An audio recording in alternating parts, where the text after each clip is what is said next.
বিন ইউসুফ আর মুজাফফর বিন মুহসিনের পিছনে নামাজ পড়েন না, কারণ এদের পবিত্রতা নিয়ে যথেষ্ট সন্দেহ করার সুযোগ আছে না নাই? মজার জিনিস দেখাই।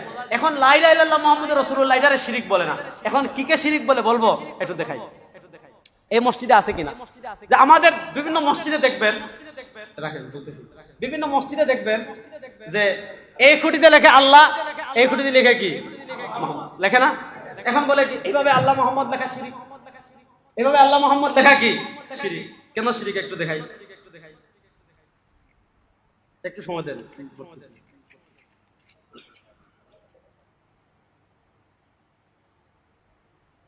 এই যে মসজিদের দেয়ালে পাশাপাশি আল্লাহ মোহাম্মদ লেখা 63 নম্বর পৃষ্ঠা। এই দেখেন, মসজিদের দেয়ালের পাশাপাশি আল্লাহ মোহাম্মদ লেখা এবং নকশা আঁকা না যায়। পৃথিবীর যে কোনো স্থানে পাশাপাশি আল্লাহ মোহাম্মদ লেখা হারাম। যারা লিখতে সহযোগিতা করে এবং সমর্থন করে তারা মহাপাপী। আল্লাহ মোহাম্মদ লেখা হারাম, যারা লিখতে সহযোগিতা করে তারা কি মহাপাপী। আচ্ছা, এর দ্বারা আল্লাহ মোহাম্মদকে সমমর্যাদার অধিকারী গণ্য করা হয়। আপনি যদি এখানে আল্লাহ মোহাম্মদ লিখেন তাহলে আল্লাহ মোহাম্মদের সমান করে ফেললেন। পীর ফকিরদের আকীদা হলো আহাদ আল্লাহর এক নাম, তিনি আহাদ হয়ে আকাশে ছিলেন, তিনি আহমদ নাম করে মদিনায় অবতরণ করেছেন, কারণ যিনি আহমদ তিনি আহাদ। প্রথম কথা, যিনি আহমদ তিনি আহাদ এমন আকীদা লালন করা তো শিরিক। কিন্তু কেউ এক খুঁটিতে আল্লাহ লিখলে আরেক খুঁটিতে মোহাম্মদ লিখলে এই আকীদা কেমনে হয় আমি বুঝতে পারি নাই। এখানে আল্লাহ লিখছে, আমি জানি আল্লাহ আমাদের রব, মোহাম্মদ আমাদের রাসূল, এই আকীদা লেখে আমি এখানে আল্লাহ এখানে মোহাম্মদ লিখলাম। এইটা লিখলে যিনি আল্লাহ তিনি মোহাম্মদ, যিনি মোহাম্মদ তিনি আল্লাহ, এটা হয় কেমনে? না দলিল লাগবে কি লাগবে না? এবার তিনি দলিল দিচ্ছেন। কি দলিল? আরবিতে আল্লাহ মোহাম্মদ একসাথে লিখলে অর্থ হয় আল্লাহ মোহাম্মদ, মোহাম্মদী।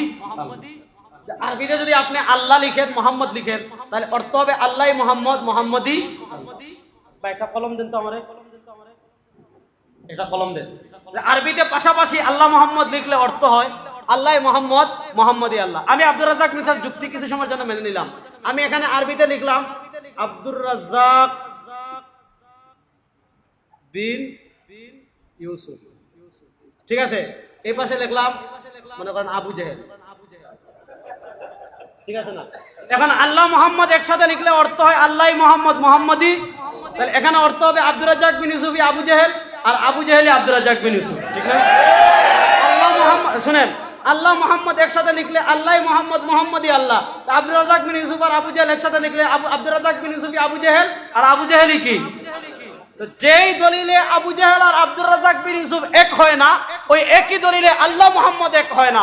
যদি আল্লাহ মোহাম্মদ এক হয় তাহলে আবু জেহেল আব্দুর রাজ্জাক বিন ইউসুফ এক, যদি আবু জেহেল আর আব্দুর রাজ্জাক বিন ইউসুফ এক না হয় তাহলে আল্লাহ। অনেকগুলি কথা, যেমন দেখুন আজকে আগেও বলেছিলাম রাসূল সাল্লাল্লাহু আলাইহি সাল্লামকে আমরা ভালোবাসবো, সর্বোচ্চ ভালোবাসা তাকে দিব, সম্মান দিব, শ্রদ্ধা দিব, কিন্তু কখনো কি আমরা আল্লাহর সমপর্যায় করে ফেলতে পারি? কি বলেন, পারি কিনা? যদি কেউ করে আল্লাহর সমপর্যায় তাহলে এটার নাম কি হবে? এটাই শিরক। আজকে দেখুন আমাদের মসজিদগুলির অবস্থা দেখুন, আমাদের মসজিদগুলিতে দেখবেন একেবারে সমান ভাবে যেখানে আপনি কি আল্লাহকে স্থান দিয়েছেন সেখানে কাকে স্থান দিয়েছেন? এক কোনায় আল্লাহ, ডান দিকে, বাম কোনায় কি মুহাম্মদ। আল্লাহ এবং মুহাম্মদকে আপনি সমানভাবে স্থান দেবেন, এটাই ঈমানের কথা। কি বলেন, এটা ঈমানের কথা? এটা আসলে অনেকেই চিন্তা করি না।